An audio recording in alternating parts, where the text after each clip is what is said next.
Então, estamos começando mais um Viva Mais e a alegria de estar aqui com o Dr. Laí Ribeiro, na casa do Dr. Laí Ribeiro. Você que adora conhecer a gente mais de perto, imagina você está conhecendo a casa do Dr. Laí Ribeiro.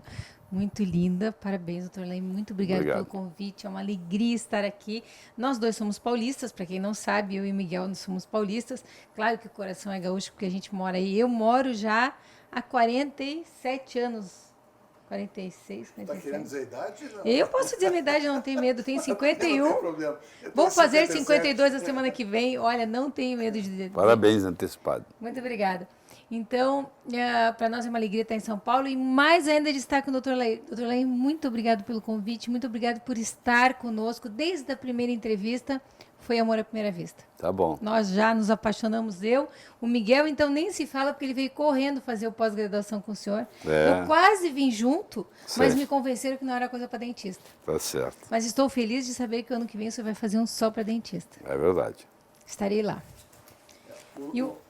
O Laí vai ter um curso especial. A gente tinha alguns dentistas na nossa pós. Sim. Né? Inclusive, inclusive tem um que não falta nenhuma pós tua, né? É. Seguido, quando a gente vem aqui, a gente é convidado para assistir uma aula do Laí e a gente não deixa de assistir, porque sempre é uma curiosidade. O Laí sempre está estudando, estuda muito, então sempre tem coisas novas a acrescentar.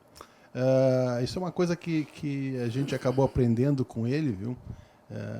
Geralmente médico formado há mais tempo, eu estou falando por mim, tá? Não estou colocando todo mundo aí no mesmo balaio, mas a gente tem uma tendência de achar que sabe muito. Cirurgião, e a minha formação é cirúrgica, apesar de ter trabalhado em UTI, é megalomaníaco, acha que sabe realmente muito, se dá conta que sabe muito pouco quando perde um paciente, né? E as primeiras vezes que eu entrevistei o Laí, inclusive com sempre aquele espírito de cirurgião e de achar que sabe mais do que o outro. Infelizmente, felizmente eu aprendi que sabia muito pouco e fui aprender um pouco com o Laí. Se você quer uma dica, você que trabalha na área médica, e a gente manda muita gente para fazer pós com o Laí, não ganho nada com isso, pessoal, a não ser o fato das pessoas virem me agradecer por ter indicado. Olha, vale a pena. O Laí tem sempre pós-graduação em andamento. Eu sei que existe uma fila hoje em dia, né? Só tem vaga para 2018. Eu tenho, tem que entrar na fila. Eu tenho, inclusive, pessoas que tentaram se aproximar de mim para ver se, pela amizade que a gente tem com o Laí, a gente conseguia um atalho, mas não vai funcionar. Você vai ter que entrar na fila mesmo. Laí, uma das coisas que normalmente o médico tem dificuldade de aceitar, estou falando por mim, eu tinha dificuldade até de aceitar suplementação, quando falava suplementação vitamínica ou alimentar, eu achava que, nossa, se a gente comer bem, comer o que existe aí, não precisa de mais nada. É quando a gente fala em hormônio. Sei. Né? E existe uma resistência muito grande da classe médica quando se fala em bioidêntico. Sim. O que é o bioidêntico? Bom, eu gostaria de começar dizendo o seguinte: há 100 anos atrás, você podia atravessar a Avenida Paulista aqui em São Paulo sem olhar para os lados, porque não tinha carro. Hoje, se você atravessar a Avenida Paulista às 4 da tarde sem olhar para os lados, você morre atropelado. Você tem que mudar o seu modus operandi de como atravessar a rua. A mesma coisa aconteceu com a parte de saúde. Antigamente você tinha uma mesa farta e você tinha todas as suas vitaminas e minerais. Só que o solo brasileiro ficou pobre, o plantador de tomate planta tomate, mesmo tomate todo ano. No final do ano ele põe nitrogênio, fósforo e potássio.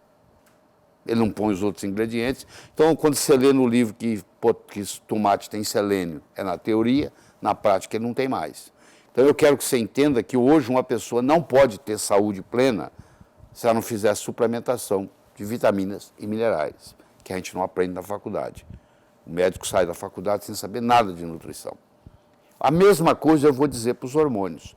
À medida que nós envelhecemos, e se você está envelhecendo, já passou dos 40, 50, 60, você sabe o que eu estou falando, não precisa ninguém falar isso para você, você vai perdendo as suas habilidades.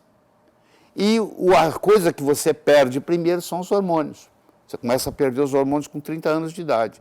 Então, quando você começa a fazer uma modulação com um produto que é exatamente igual ao que você tem no corpo, que aí já não chama remédio mais, chama suplemento, os hormônios bioidênticos, isomoleculares, produzidos tridimensionalmente, exatamente iguais aos seus, que isso existe, inclusive, antes dos não bioidênticos, Porque os não bioidênticos tiveram que provar que o que eles estavam fazendo para vender e conseguir patente não eram iguais os bioidênticos, porque se fosse igual a natureza faria, não daria patente. Então você vê que só para conseguir a patente do hormônio, entre aspas, a indústria farmacêutica tinha que provar que não era igual os existentes, então você já sabe, desde os anos 35, 40, testosterona, por exemplo, foi descoberta em 1930.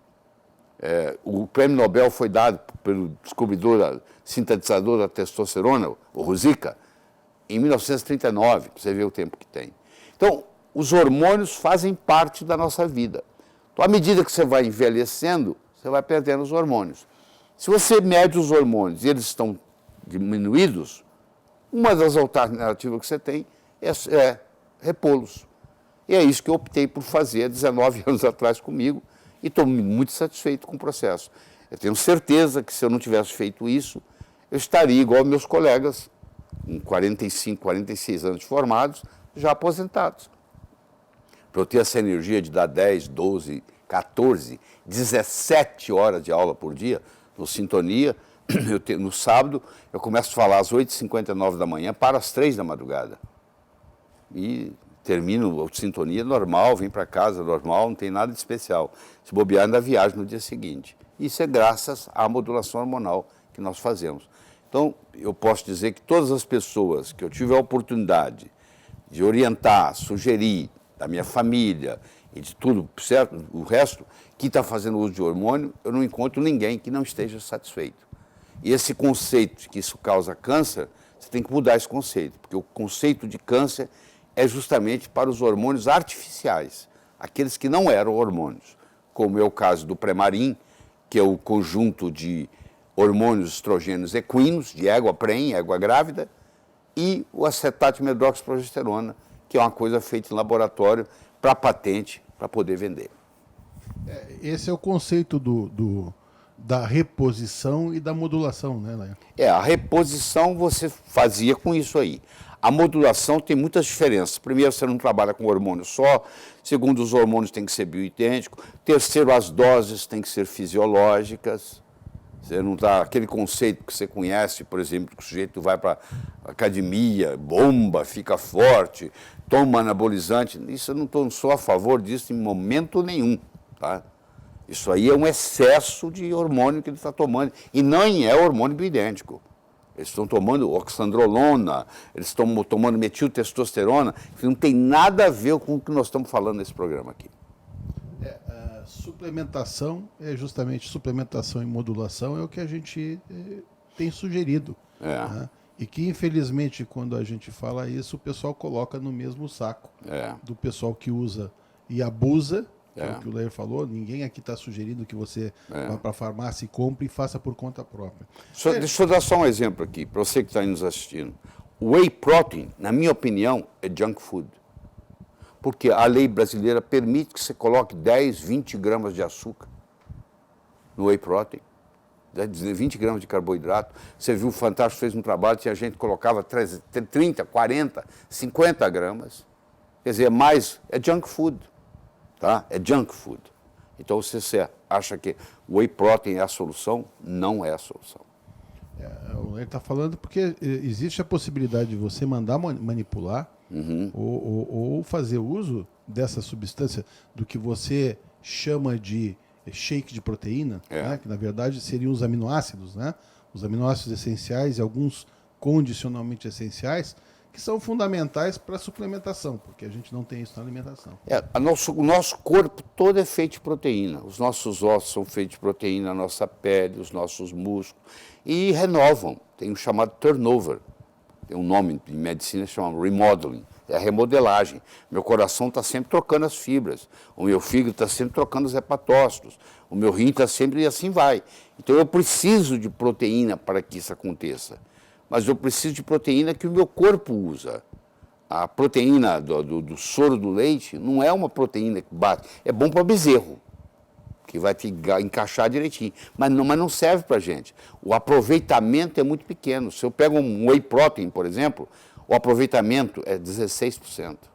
O resto é sobrecarga, para o seu fígado eliminar, para o seu rim excretar. É todo um trabalho, ou seja, 84% é trabalho que você vai dar para o seu corpo. Só 16% vai ser utilizado daquele whey protein que você tomou. O que eu costumo dizer para o paciente é o seguinte, vamos transformar na linguagem popular, né, para ele entender. Você pega R$100, você está jogando 83 no vaso sanitário. De um shake apropriado, e daí ele tem um shake que é manipulado com os aminoácidos essenciais, né? Leucina, valina, isoleucina, lisina, fenilalanina, treonina, metionina, triptofano. Muito bem. Histidina, cisteína e tirosina. Vê que a memória melhorou depois do curso. Tá bom, tá vendo?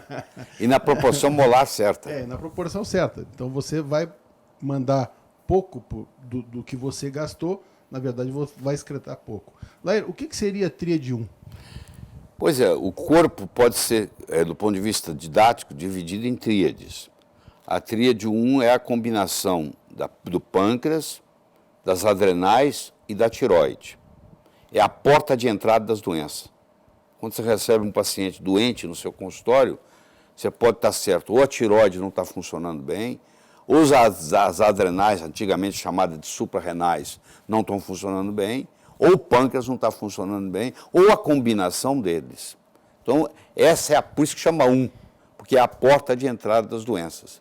Se uma pessoa chega com fadiga adrenal, se ela chega com hipotiroidismo, se ela chega com resistência insulínica, antes de eu passar o hormônio para ela, eu vou estabilizar essa tríade 1 primeiro, porque a tríade 1 leva a tríade 2, que é o imune, o cérebro, o intestino, que leva a 3, que é o hepático, o linfático e o renal, que leva a 4, que é o vascular, neural, cardiopulmonar, que leva a 5, que é o estrogênio, a progesterona e a testosterona. Então, a coisa vai levando a outra.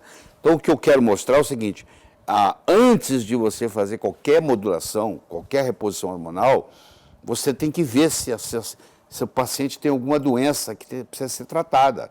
Porque se ele tiver um hipotiroidismo, se ele tiver uma fadiga adrenal, se ele tiver uma resistência insulínica, os hormônios não vão responder. Não vai ter uma resposta boa. Aí você vai culpar os hormônios e vai dizer, isso não funciona. Não funciona porque o seu paciente está doente demais. Eu tenho que recuperar ele um pouco antes de colocar os hormônios de volta. Entendeu? Eu sei que você faz suplementação com DEA e melatonina, né? Inclusive, a gente aprendeu a fazer. Sim. Se consegue comprar isso aqui no Brasil? Não, aqui no Brasil você não consegue comprar DEA, mas eu ensino para os médicos que existe o jeito brasileiro de gerar DEA no corpo. Quando você faz pregnenolona, que está disponível, você faz rhodiola rósea, que está disponível, e você faz boro. Quem descobriu isso foi o Dr. Jonathan Wright, que ele mostrou que a combinação certa, que eu não posso passar aqui, porque isso não é aberto ao público, eu não posso estar ensinando isso aqui nesse contexto, então você gera o DEA. É um jeito brasileiro de você repor DEA, já que o DEA está proibido. O organismo vai fabricar isso, se necessário. A mesma coisa acontece com a melatonina. A melatonina vem da serotonina. A serotonina vem do triptofano. Então, o triptofano vira 5-hidroxitriptofano, vira serotonina e vai virar melatonina. Se eu suprir você com 5-HTP, que é o 5-hidroxitriptofano, você vai gerar a sua própria melatonina. É um jeito brasileiro de você suprir. Aí você vai no seu médico, ele vai falar as doses, tudo certinho, etc. E tal. Mas é um jeito de fazê-lo. Ou então, quem tem possibilidade, pode trazer de fora, né? Pode trazer de fora. O Amazon.com vende, entendeu? E o hormônio de crescimento?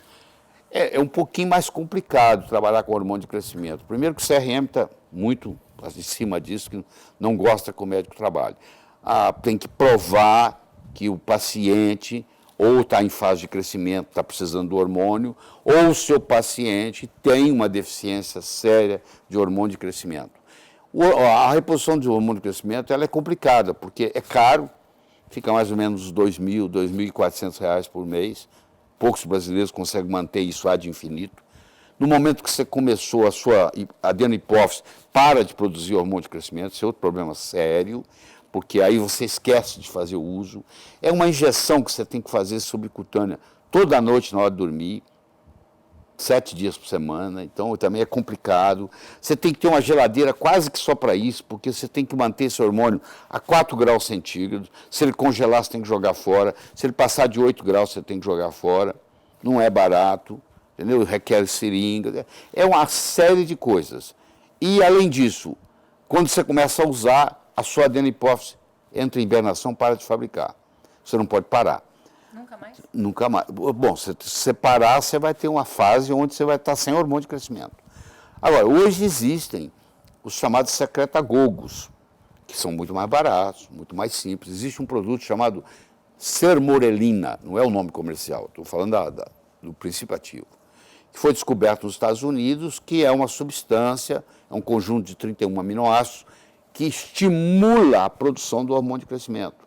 Então, mostrou-se que mesmo no indivíduo de 60, 70 anos, se você fizer sermorelina, você aumenta a produção de hormônio de crescimento. Mas você que está aí me assistindo, o jeito mais simples de você aumentar a produção do seu hormônio de crescimento é atividade física intensa. Se você correr 1 minuto, parar 1 minuto, correr 1 minuto, parar 1 minuto, correr 1 minuto, fizer isso 12 vezes, você vai aumentar em 98% o IGF-1. Se você fizer isso todo dia, você vai ter um aumento. E o hormônio de crescimento ele melhora a sua pele, te rejuvenesce. Mas o melhor modo de fazê-lo, na minha opinião, que não lhe custa nada, é via atividade física intensa. Tá? Pregnenolona. O que tem? Como é que, qual seria a principal A função? pregnenolona é a mãe dos hormônios, a rainha dos hormônios, porque a partir da pregnenolona, porque você tem o colesterol vai gerar a pregnenolona vai desencadear todo o processo. No Brasil existe, pelo menos por enquanto, eu não sei quanto tempo eles vão incomodar com isso, existe a pregnenolona disponível, tá? Mas aí a pregnenolona vai desencadear os outros. Então é através da pregnenolona que vai ser formado o DEA. Então quando eu dou a pregnenolona para o paciente, dou rodiola rosa, dou boro, eu vou formar o DEA, tá? E a pregnenolona ajuda muito também em pacientes que têm fadiga adrenal. Eu te perguntei mais em função da fadiga e também da memória, né? Da memória. A pessoa que reclama para você que a palavra não vem, por exemplo, isso é muito típico. A palavra está na ponta da língua e não sai. Isso aí geralmente é deficiência de pregnenolona. Eu não consigo lembrar, venho, esqueço o nome e tal. Isso é pregnenolona. Você dá a pregnenolona, com 10 dias te liga e fala, doutor, obrigado, a memória voltou, entendeu? Então, isso é substancial. E a pregnenolona sempre ajuda na presença da fadiga adrenal, porque a partir dela que vai ser produzido o cortisol. Porque quando você tem muito estresse, quem é que não tem estresse hoje, né? Quando você tem muito estresse, você produz muito cortisol. E a glândula acaba ficando fatigada de produzir cortisol e cai a produção. E aí você tem o que se chama fadiga adrenal. A pregnenolona ajuda a restabelecer a produção de cortisol. O mundo hoje, até pelo tipo de alimentação e pelas embalagens que a gente tem, os alimentos, existe uma predominância estrogênica. E quando a gente fala, tem muita gente que não entende o que é. Ou fica bravo com a gente, né? A predominância estrogênica é a doença do século XXI, né? Foi descoberta pelo John Lee, falecido já, um endocrinologista, ginecologista americano. Ele mostrou que para uma mulher ser saudável, ela tem que ter 300 vezes mais progesterona do que estrogênio, no 21º dia do ciclo menstrual. Infelizmente, isso não acontece mais. Tem 5 anos que eu não vejo uma mulher totalmente saudável. Ela tem a relação progesterona-estradiol na mulher vem caindo substancialmente, por várias razões. Uma delas é que nós estamos contaminados com fitalatos, bisfenol A, que são substâncias que têm atividade de estrogenicidade no corpo da mulher. E quando você tem menor proporção de progesterona para estradiol, essa doença se chama predominância estrogênica. Isso dá TPM, isso dá mioma uterino, isso dá doença fibrocística da mama, isso dá síndrome do ovário policístico, entendeu? Isso dá muita confusão. Isso dá esterectomia, a principal causa de esterectomia é predominância estrogênica. E a mulher vai no médico, e como ele não conhece esse conceito de predominância estrogênica, ele acaba dando hormônio para ela, estrogênio, que é o que ela devia estar longe, porque ela já tem demais. A pessoa pensa, a maioria dos colegas pensa que a menopausa, que é a última menstruação, ela é desencadeada por um fenômeno estrogênico, falta de estrogênio. Não. Ela é desencadeada por um fenômeno progesterônico, falta de progesterona. Porque uma mulher menopausada, ela tem 0 de produção de progesterona. A produção de estrogênio dela caiu 50%, mas ela tem 50%. Ela tem muito mais deficiência de progesterona do que de estrogênio. Como a progesterona caiu muito, o estrogênio não caiu tanto, ela tem uma doença chamada de predominância estrogênica. A mulher estressada, ela tem predominância estrogênica, porque ela primeiro aumenta a produção de cortisol. Para aumentar a produção de cortisol, ela teve que usar pregnolona. A pregnolona agora não está disponível para produzir a progesterona. Segundo, o caminhãozinho que carreia o cortisol para levar no tecido-alvo é o mesmo caminhãozinho que carreia a progesterona, que é o corticosteroid binding globulin. E terceiro, o receptor para o cortisol e o receptor para a progesterona são muito similares. E o receptor é muito promíscuo. Ele tanto copula com a progesterona, quanto que ele copula com o cortisol. Então, a mulher que tem cortisol demais, ela está gastando a pregnolona para produzir o cortisol. O cortisol está ocupando o corticosteroid binding globulin, que é o caminhãozinho que leva, porque ele tem preferência, porque o cortisol é vida ou morte, a progesterona só ficar velho, não é a mesma coisa. E terceiro, a nível de receptor, lá está ocupado com cortisol, a progesterona não pode atuar. Então eu diria que toda mulher estressada, qual a mulher que não está estressada hoje, ela tem predominância estrogênica. E ela se beneficiaria com progesterona. Quando eu falo progesterona, eu não estou falando de progestágeno. Nós aprendemos, nós estamos aprendendo na faculdade de medicina que é a mesma coisa. Não, uma coisa é uma coisa, outra coisa é outra coisa. Progestágeno é cancerígeno, progesterona é anticâncer. Progestágeno engorda, progesterona emagrece. Progestágeno é depressivo, progesterona é antidepressivo. Progestágeno retém líquido, progesterona é diurética. Progestágeno causa insônia, progesterona faz você dormir bem. É exatamente o oposto. Mas a maioria dos médicos chama progesterona, porque o representante do laboratório, ele chega no consultório médico e diz assim, doutor, estamos trazendo uma nova progesterona. Não existe nova progesterona. Progesterona é uma só produzida pelo ovário feminino, no caso da mulher. Não tem outra. Entendeu? Então, tudo que você conhece, que você chama de progesterona, na realidade é progestágeno. Eu tenho muito colega ginecologista que chega para mim e fala assim, daí, a minha experiência com progesterona não é boa. Eu falo, colega, você nunca usou progesterona na vida. Isso que você usa, que você está descrevendo aí, isso não é progesterona, isso é progestágeno, que é o que mostrou lá que causa câncer. Então, como o progestágeno causa câncer, e a maioria não distingue progestágeno de progesterona, a pessoa acha que progesterona causa câncer. Eu tenho um vídeo teu, daquelas aulas, né? Que Sim. Hoje em dia você tem 140 vídeos de... 149. 149 aulas gravadas, falando justamente disso. E a associação que eu sempre me lembro é da mulher progesterônica, ela é mais zen, mais tranquila. E a outra ela tem a mama menor, ela tem um quadril mais estreito. A mulher estrogênica, ela tem a mama grande, ela tem um quadril largo. São características diferentes. Entendeu? O que você recomenda para o paciente que está envelhecendo? O que ele deveria fazer a nível hormonal? Ele devia procurar um médico que saiba trabalhar com modulação hormonal. Não é que faz reposição hormonal, não. Reposição hormonal é com hormônio não bioidêntico. E esse médico vai fazer um pedido dos exames laboratoriais de sangue, de urina, de saliva, vai ver o que está faltando nele. Primeiro vai dar uma parte nutricional, muitas vezes vai fazer um detox, porque nós hoje o solo está contaminado, a água está contaminada, o ar está contaminado, nós vivemos nadando em toxinas, então todos nós estamos intoxicados, eu tenho que tirar essa toxina.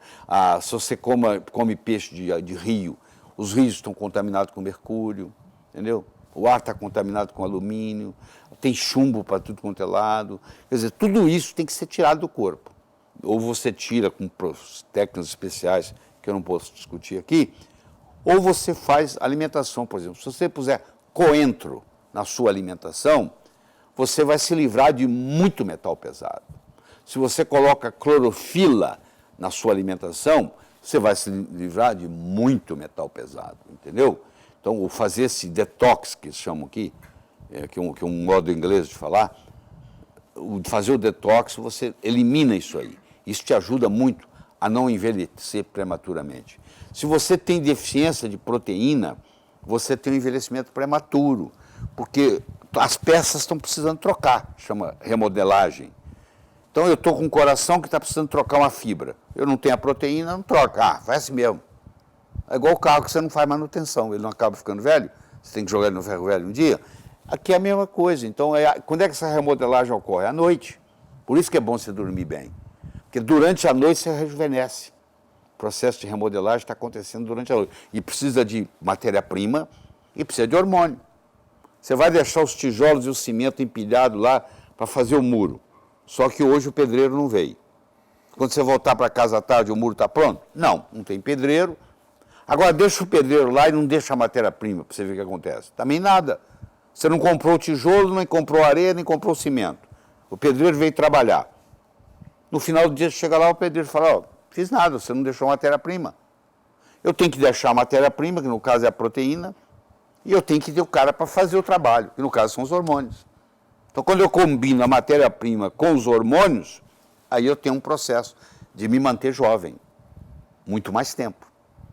Existe uma falsa, vamos dizer assim, o pessoal vende sempre uma medicina aliada ao hormônio como se fosse uma coisa danosa, né? É. E eu me lembro dos últimos 6 anos, desde que eu comecei a estudar com o Lair, eu sempre mostro para os pacientes, digo assim, você pode não querer ficar mais definido, menos definido, isso é uma coisa pessoal, de quem gosta de ir para academia ou não. Mas eu sempre costumo dizer o seguinte, né, Lair? A pessoa pode ter herdado geneticamente uma herança bonita e ter nascido bonito, e graças a Deus nasci assim, e estar se estragando por estar usando coisa errada. É verdade. Agora, o cara que é saudável fisicamente sempre é bonito, né? Não tem um saudável. Pode não gostar do nariz dele, da orelha dele. A beleza não né? existe, na minha opinião, beleza sem saúde. Quando você tem saúde, você reflete beleza automaticamente, entendeu? Mas isso tem muito caminho para percorrer, porque nós, na faculdade, a gente não sabe trabalhar com saúde. A gente aprende a trabalhar só com doença, só com remédio. Remédio não cura nada. Por isso que ser médico não pode falar que cura, porque você está trabalhando com remédio. Remédio remedia, só isso. E a maioria, eu conheço 2 ou 3 remédios que não têm efeito colateral. Todos os outros têm efeito colateral, tudo. Você pega uma metformina da vida, que é muito bom, que é, inclusive, para quem não sabe, é um fitoterápico. Foi tirado de uma planta. Muitos médicos usam metformina, não sabem que está usando fitoterapia. Mas vamos pegar a metformina, que tem muitas propriedades interessantes no diabetes. Ela, a longo prazo, ela faz depressão de B12, depressão de B9, depressão de coenzima Q10. Então, se eu uso metformina por muito tempo, em doses mais altas, eu vou desenvolver neuropatia. E o médico pensa que é neuropatia diabética. E não é neuropatia diabética, é neuropatia causada pela metformina.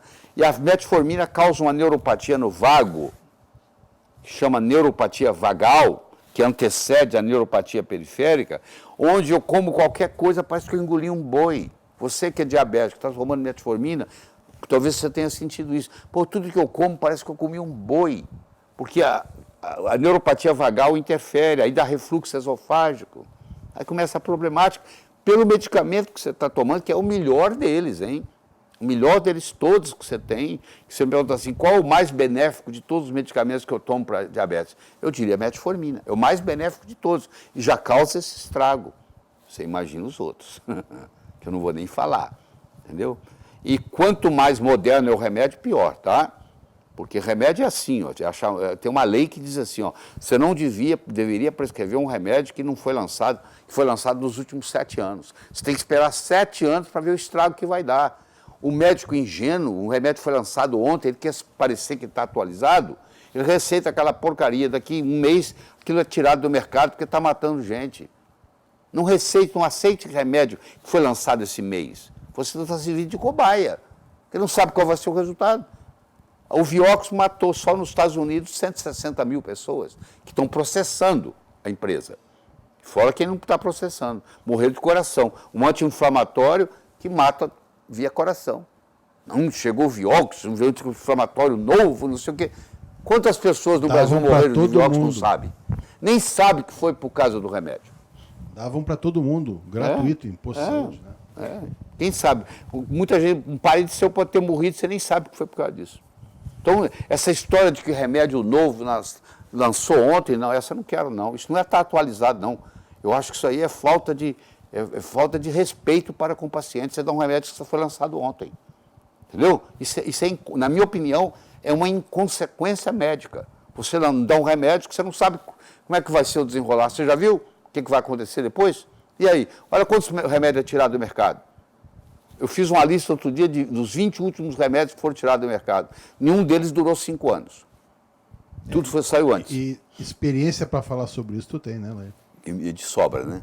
Trabalhou em multinacional de farmácia. Eu sei que o que eu estou falando é pesado e eu tenho consciência disso e eu tenho material para poder, se alguém me falar qualquer coisa ou me processar o que for, eu estou lá, vou chegar lá e vou dar uma aula e vou mostrar onde é que está o furo, entendeu? Para falar isso do jeito que eu falo, tem que ter muito bagagem por trás para ter coragem de chegar na frente da Câmara e falar isso, porque minha reputação está em jogo, então eu não falo coisa que eu não tenho certeza, entendeu? Então a minha recomendação para você é muito simples, não deixe o seu médico te receitar remédio que foi lançado ontem. Isso aí é uma roleta russa, você não sabe o que vai acontecer. Isso não é modernidade. Né? Não, e não é atualização coisa nenhuma, isso aí é falta de respeito. Sabe? A gente queria mais uma vez... É inconsequência. Agradecer muito ao Lair. Nós tomamos uma manhã inteira dele aí, mas eu acho que quem se beneficiou é você que está assistindo e que vai poder, e nós, que eu continuei aprendendo aqui. Eu tive uma sequência da minha pós-graduação. Lair, muito obrigado. Eu que agradeço vocês terem vindo aqui. Espero que tenha sido válido, que o pessoal aí aproveite. Evite o mal, faça o bem, viva a sua vida extraordinariamente. Até a próxima.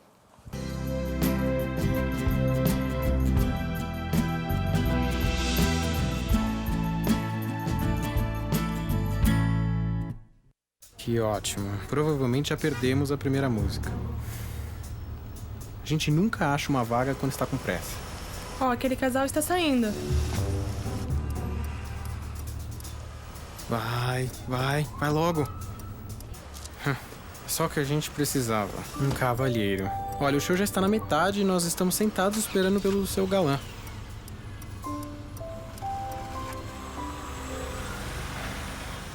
Finalmente.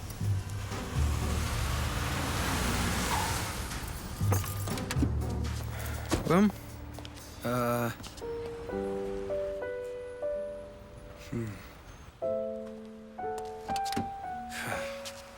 Poderia ter a honra de tua companhia, milady? Seu casamento durará enquanto você o colocar em primeiro lugar. Me desculpa. Da Igreja de Jesus Cristo dos Santos dos Últimos Dias.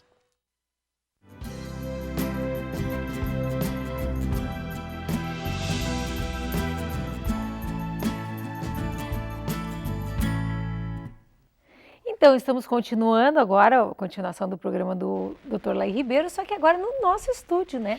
Em casa de novo.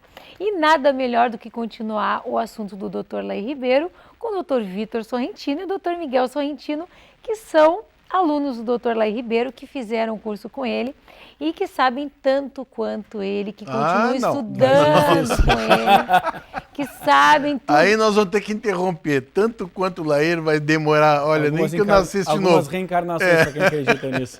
Não, mas sabem muito também, que fazem o mesmo tratamento do Dr. Lair, e as pessoas ficam me perguntando, quem aí no Rio Grande do Sul faz o mesmo tratamento? Quem em São Paulo? Essa semana respondi ainda no site do programa, respondi e-mails. Quem em São Paulo faz o mesmo tratamento do Dr. Lair? Vitor Sorrentino. Quem em Porto Alegre faz o mesmo tratamento do Dr. Lair Ribeiro? O Vitor e o Dr. Miguel. Então, assim, fica a resposta para quem vive nos mandando e-mail, né?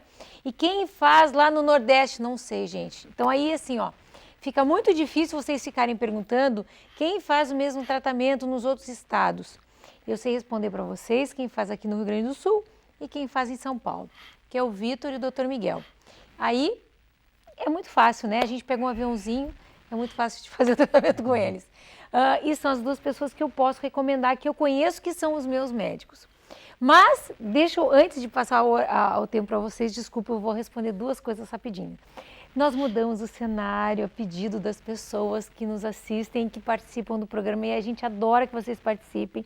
Continuem participando, o nosso programa é www.programavivamais.com.br. A gente adora a participação de vocês, a gente adora as dicas de vocês, a participação de vocês no Instagram, a participação de vocês no Facebook.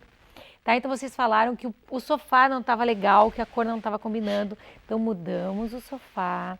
Vocês também disseram que o sofá afundava, a gente colocou um que não afunda. Espero que vocês gostem, porque a gente gosta que vocês estejam conosco, por isso, né, Miguel? Por isso que a gente faz tudo para agradar. Quase, a gente quase quer, tudo. A gente quer muito que vocês continuem conosco. Só não comecem a fazer que nem no governo, tá, pessoal? Pedir cota para isso, cota para aquilo, cota para aquilo lá, que aqui vamos continuar nós 2 mesmo. Não, e a gente não tem como dar consulta. Tem muita gente fazendo consulta pelo site e pelo Facebook, a gente não consegue. A gente não consegue, né? Aí a gente tem uma real noção da quantidade de pessoas sem noção que existe no mundo, né? Olha, é muita falta de bom senso. Mandar uma história de 5 páginas, doutor, eu não estou me consultando, mas é uma só para saber.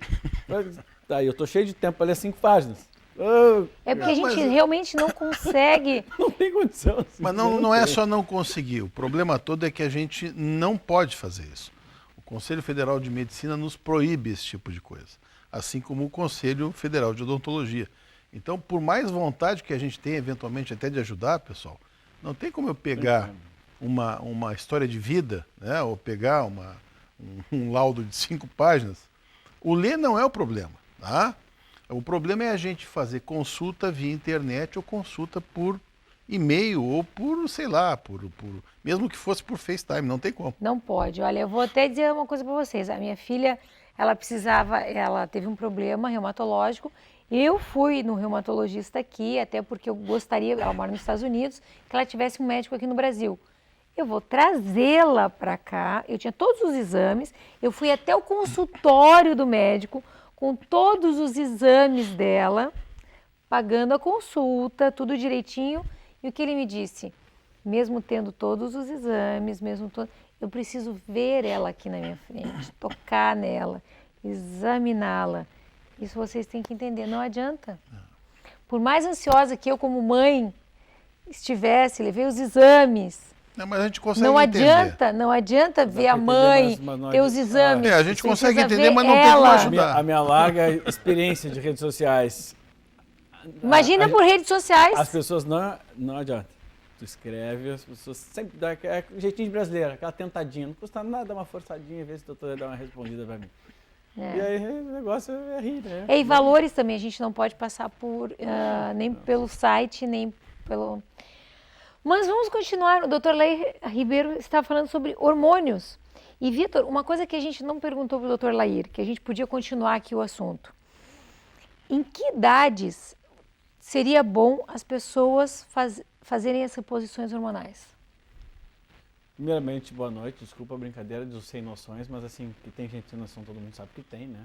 Então, falando de hormônios aqui, que eu já dei uma alterada no meu cortisol aqui agora, só de lembrar a quantidade de mensagem que eu recebo de 5 páginas querendo consulta online. Mas, na teoria, as coisas são de uma forma, né? Na prática, de outra. Assim, teoricamente, as pessoas começariam a declinar os hormônios lá aos 40 anos, né? É como se fosse assim, botar dinheiro no banco até os 30 anos, não vivendo no Brasil hoje aqui, né, com esse governo desgraçado. Dos 30 aos 40, a gente empataria, não colocaria mais do que tiraria. Antes era mais lucro, agora empata, a partir dos 40 anos as pessoas começariam a tirar um pouco mais de dinheiro, ou seja, a gente começa a perder mesmo qualidade metabólica, nossos hormônios começam a declinar.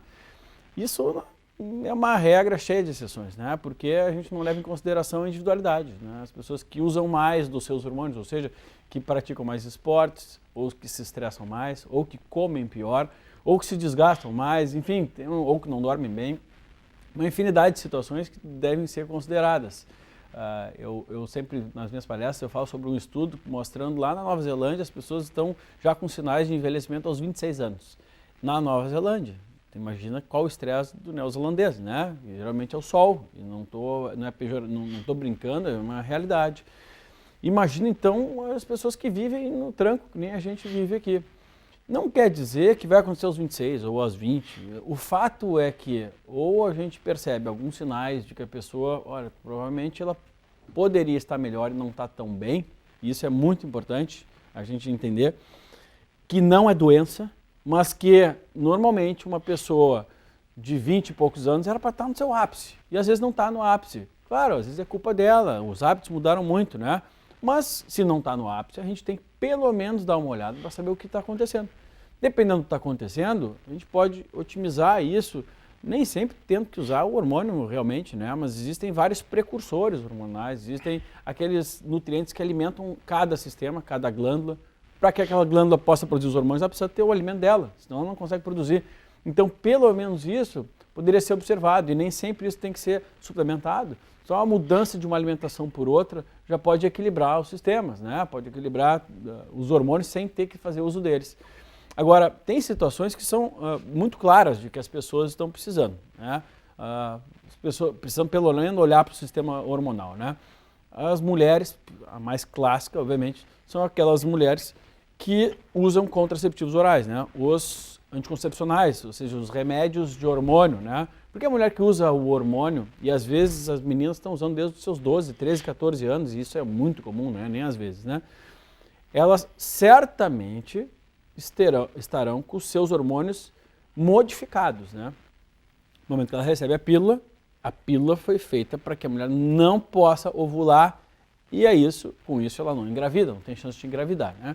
Para que não ovule, ela precisa receber uma quantidade estável de remédios de hormônios, ou seja, assemelhados, semelhantes aos hormônios, e essa quantidade é sempre mais alta do que a nossa, ou seja, é alta. Então, por mais que seja, mas é micrograma, assim, a gente produz em micrograma, a gente não produz em miligrama. Então, é baixa, mas é mais alta do que a nossa, porque se for mais baixa do que a mulher, ela vai menstruar e ela vai ovular, aliás. Se ela ovular, perdeu o efeito da pílula. Então, mesmo a mais leve, tem que ser mais forte do que a nossa situação hormonal, do que os nossos hormônios. Então, essas mulheres recebendo essas microdosagens, elas estão sempre com seus hormônios alterados. E aí, o mínimo que deveria ser feito, mas o mínimo, seria verificar como está essa situação hormonal. Porque, dependendo do caso, precisa intervir, precisa parar, né? Existem vários riscos associados à pílula, não quer dizer que não possa ser utilizada, a pílula é um remédio, né? Mas, ou a gente olha para essa situação hormonal, porque normalmente as mulheres ficam numa situação que não é natural, não é da natureza, não pode ser considerado normal. O interessante é o seguinte, tá, pessoal? Quando a gente fala assim em suplementar ou modular, isso eu já tinha comentado antes. Modulação significa que se tiver muito alto eu vou baixar a níveis ideais. Se tiver muito baixo eu vou elevar a níveis ideais. Sempre nós estamos falando em aquilo que o seu corpo fabrica. Não vamos nos esquecer que anticoncepcional não é o hormônio que o corpo fabrica. Quando a gente fala em modulação, principalmente na minha idade, né, eu uso, é óbvio que eu uso, é só você ver minhas fotos, minhas filmagens de 5 anos atrás. Né? Não vou ser hipócrita para dizer, não, eu não uso nada. Mentira, eu aprendi a usar e uso, é um direito meu. Por quê? Porque eu quero continuar ativo e vivendo ativo até o fim da minha vida. Quando a gente fala em suplementar hormônio, existe sempre essa falsidade, cuidado. Pessoal, vocês dão anticoncepcional para as meninas desde os 12 anos de idade. Ninguém está dizendo que ela não pode usar, ou que não deve usar, o que o Vitor falou. Agora, vamos parar com essa falsidade de que não pode dar, né? Dão insulina porque o paciente está diabético. Insulina é hormônio. Tá? Tem crianças que têm déficit de crescimento, vai usar hormônio de crescimento. Tem pacientes que estão completamente descompensadas. O que é um anticoncepcional? É uma castração química. Então tem meninas que a gente recebe no consultório com libido zero. E daí ficam discutindo na imprensa se vale a pena castrar quimicamente ou não um estuprador. Ora, estão castrando quimicamente um monte de menina desde o início. Então essas pessoas que já estão fazendo uso dessas coisas, é o que o Vitor falou, deveriam estar tendo um acompanhamento para endireitar o que, na verdade, a gente está modificando. E não é só a nível de hormônios sexuais não, pessoal, tá?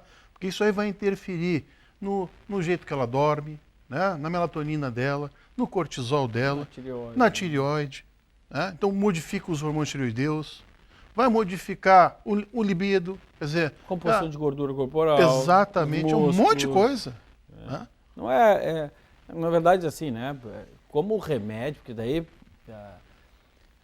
a gente, como remédio mesmo, serviria para algumas situações, né? Tem mulheres que têm ovários policísticos de difícil controle, né? Ou endometriose de difícil controle. Remédio, né? A gente está pensando em remédio. Quando a gente começa a usar uma pílula anticoncepcional numa menina de 12 anos, porque ela começa a ter espinha, acne, a gente não está pensando em remédio, a gente está usando um hormônio anabólico, né? Um esteroide, isso é um hormônio esteroidal que vem da cascata lá do colesterol, ou seja, ele é esteroidal. Então eu estou usando um esteroide anabolizante numa menina dessa idade. E perdendo, então, a capacidade dela de produzir os dela. Imagina tu desensinar o corpo a produzir desde os 12 anos e aos 28 querer que ele produza novamente, porque agora resolveu engravidar. 28 não, hoje é 30 e poucos. Vai ter dificuldade, é claro que vai ter dificuldade. E é claro que daí tem uma indústria toda aí, né? Tem dificuldade, aí vai para a fertilização muitas vezes, e aí, né? Mas a verdade é que, assim, uma menina dessa idade, hoje, a gente sabe que por orientação da FEBRASCO, a Federação Brasileira de Ginecologia e Obstetrícia, a recomendação desde 2010 é que se utilizem os dispositivos intrauterinos, né? Os DIUs. E está entre eles o DIU de cobre, isso é a recomendação da FEBRASCO, né? Ou seja, o médico que vir a falar que isso é um absurdo, de ter que colocar um DIU de cobre numa menina, ele não faz ideia da quantidade de danos e riscos que ele pode causar dando um anabolizante para uma menina, né, desde a fase de 12 anos. Né? Tá, mas dizem que o DIU, vou fazer aqui o advogado do diabo, dizem que o DIU de cobre, ele sangra mais do que os outros. Pode acontecer, na verdade, assim, ó, primeiro, qual o parâmetro de sangramento que a pessoa tem? Se, geralmente, desde os 12 anos, ela está tomando pílula. Ela não sabe o que é sangrar realmente, porque a pílula diminui a quantidade de sangramento. Então, a gente já parte de um princípio que não existe parâmetro. Segundo, pode acontecer sangramento aumentado no início, até pela irritação do DIU? Pode acontecer, mas é um período, né? E durante esse período, vale a pena investir nesse período para ter 5 anos num DIU de cobre sem ter que comprar contraceptivo, que custa caro no final das contas, né? Aliás, eles estão tirando o DIU, tem um DIU de cobre que é o melhor deles, tiraram do mercado, né? Para não competição com o anticoncepcional. Então, vale a pena? É óbvio que vale a pena. Agora, a questão de cólica, dá para melhorar. Tem vários suplementos que melhoram, tem tipos de alimentação que melhoram. A questão da TPM, tem várias formas de melhorar. Na verdade, toda vez que a gente pega e tapa o sol com a peneira e de repente tá com acne, taca ali pílula, tá com TPM, taca ali pílula, tá com isso, taca ali pílula. A gente, ao invés de ir na causa, a gente não vai na causa e está tratando parcialmente uma consequência. É muito importante pensar isso. Ah, Vitor, mas eu não tenho saco. Então, tudo bem.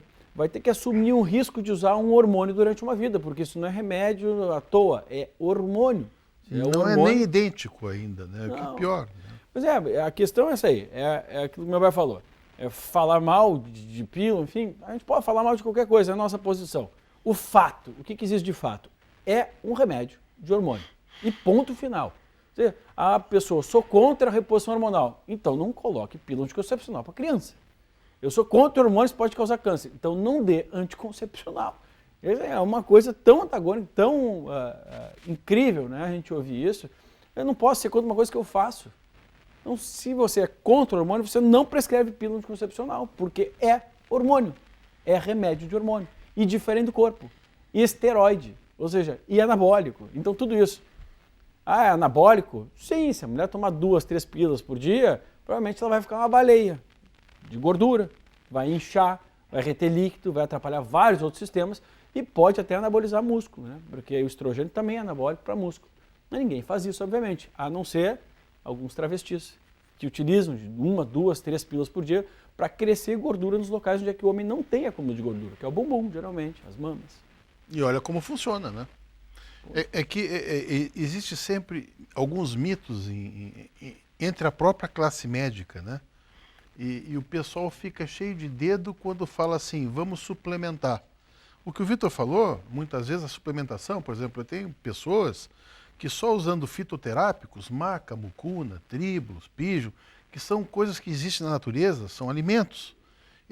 Tu consegue nivelar as cifras. E mulheres que muitas vezes com fitoterápicos, tu regula TPM, regula até a própria menstruação dela, né? Então, quando a gente fala em suplementar, pessoal, não quer dizer que a suplementação obrigatoriamente passa por se prescrever remédio ou hormônio. Agora, está errado prescrever? Não.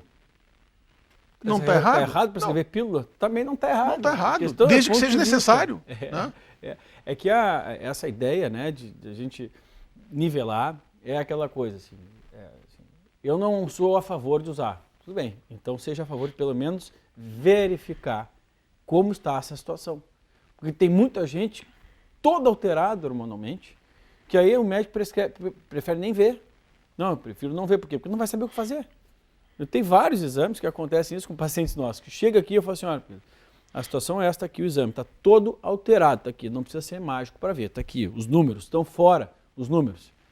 Aí agora, eu falo assim, agora, se o teu médico é contra o que eu vou fazer, sem saber até o que eu vou fazer, leve para ele de volta para ele resolver, porque está alterado, está alterado. Então, essa é a questão. Altera, estou falando mal do que fazem? Não, mas também não fale mal de quem vai tentar resolver uma coisa para gerar saúde, né? Porque isso é importante. A gente ficar sem testosterona, por exemplo, que é o caso de todas as mulheres que usam as pílulas contraceptivas, os anticoncepcionais, sempre vai acontecer uma inibição, não só da produção de testosterona, né? Vamos falar de testosterona especificamente, por exemplo, mas também da forma livre e ativa da testosterona. A testosterona é responsável por mais de 200 funções. Ou seja, vai colocar a mulher em maior risco de infarto, de demência, de osteoporose, de sarcopenia, de perda de músculo. Então, vai baixar a libido, a atenção, a energia. Então, se a gente está falando, a testosterona é produzida no corpo da mulher, é produzido. É um hormônio masculino e feminino. A mulher produz ali de mais ou menos 15 a 65, a maioria dos laboratórios. Então, não é possível que eu meça um hormônio que era para ser de 15 a 65 e esteja 5, mas está tudo bem. Como está tudo bem? Ah, mas é um hormônio masculino, mas a mulher também precisa desse hormônio, senão Deus não ia colocar no corpo da mulher. Então, essas coisas precisam ser verificadas. A possibilidade dela alterar a tireoide ou então a glândula adrenal é o mínimo que a gente pode fazer, né? Fora outros fatores que hoje vêm à tona, porque a internet, graças a Deus, está democratizando esse conhecimento, que são os riscos aumentados de trombose, de AVC, né, de isquemia. Esses dias eu estava conversando com uma amiga, que ela é médica, e ela estava me comentando que a testosterona dela no exame tinha dado 0, mas que ela era contra o uso da testosterona. Tranquilo. Mas deve ser pior ainda estar em 0, né? O que o Vitor pior falou, ainda estar em 0. Eu fiquei imaginando, nossa, tá em 0 em testosterona, a pessoa fica depressiva, é ruim pro coração, é ruim para tudo. Mas é que, sabe o que é? É pior estar em 0 do que tu... É o mito e o medo do que não conhece. Se fosse estudar um pouco, não ia ter medo disso. Mas sabe o que é? É uma coisa bem simples. A gente não está tentando convencer ninguém, na verdade. Isso aí é não, eu que faço reposição com vocês, que faço... Né, tu faz suplementação. Eu faço suplementação, eu posso falar aqui como a gente se sente melhor. Me sinto ativa, faço academia 3 vezes por semana, acordo às 6h30 da manhã para fazer academia, todo mundo fala assim, nesse frio eu acordo às 6h30 para fazer academia. Acordo feliz para fazer academia. E a gozação era que nem com frio tu tá agora, né? Porque a Ana no verão, ninguém podia ligar o ar-condicionado, porque a tireoide completamente desregulada, ela estava de capote. E o meu irmão chegou tremendo de frio. Hoje em dia estamos nós de casaco, ela de casaquinho. Ele chegou assim, esse frio, eu disse assim, olha, eu vou te dar o nome do meu médico, dos meus médicos, porque eu estou só de casaquinho e não estou com frio. Mas dá para entender, não tem problema, eu posso ser contra fazer mim, eu não concordo, tal, mesmo não conhecendo às vezes, né? O que eu não posso fazer como profissional de saúde é espalhar isso. Eu posso até para mim, assim, Não sei, não quero saber e tenho raiva de quem sabe. É exatamente o que ela fez. Ela não conhece. Eu estou com 0 de um hormônio que era para existir no meu corpo, que tem várias funções benéficas, mas eu prefiro não pensar nisso. Ok. Agora eu não posso, eu como médico, eu tenho a responsabilidade de não falar isso, levar isso à frente. Porque aí eu estou me tornando irresponsável, inadequado, eu posso prejudicar outras vidas, porque, claro, que a palavra do médico é levada em consideração. Em síntese, pessoal, tá? Nós estamos terminando o programa que começou de forma magnífica com o Dr. Lair Ribeiro, né? O que nós tentamos fazer é passar para você a informação correta. Informação correta. Se você tiver necessidade de usar determinada coisa e essa determinada coisa for melhorar a sua vida, não tem por que não usar. O erro, e eu consigo entender porque eu fazia exatamente isso. Eu falava mal de hormônio, falava mal de vitamina, falava mal. E olha, eu me julgo ter feito uma formação médica ortodoxa e boa, que eu trabalhei em UTI de tuberculose, UTI de queimados, fiz cirurgia geral, fiz cirurgia plástica, então eu achava que eu sabia muita coisa. E infelizmente, dava pitaco em coisa que eu não sabia. Eu me lembro uma vez, Ana, que, só sendo rapidinho, eu cheguei para ele e falei assim, porque o hormônio tal, eu trabalhei em UTI. Ele olhou para mim e falou assim, no intervalo, não durante a gravação, Miguel, quando é que tu usou hormônio na UTI? Nunca. Então o que eu tinha que falar, pessoal? Ficasse quieto. Às vezes, quando a gente não sabe, ficar quieto faz bem. A medicina é difícil. Mas nós estamos terminando, né, Ana? E a gente aguarda você no próximo sábado. Até lá.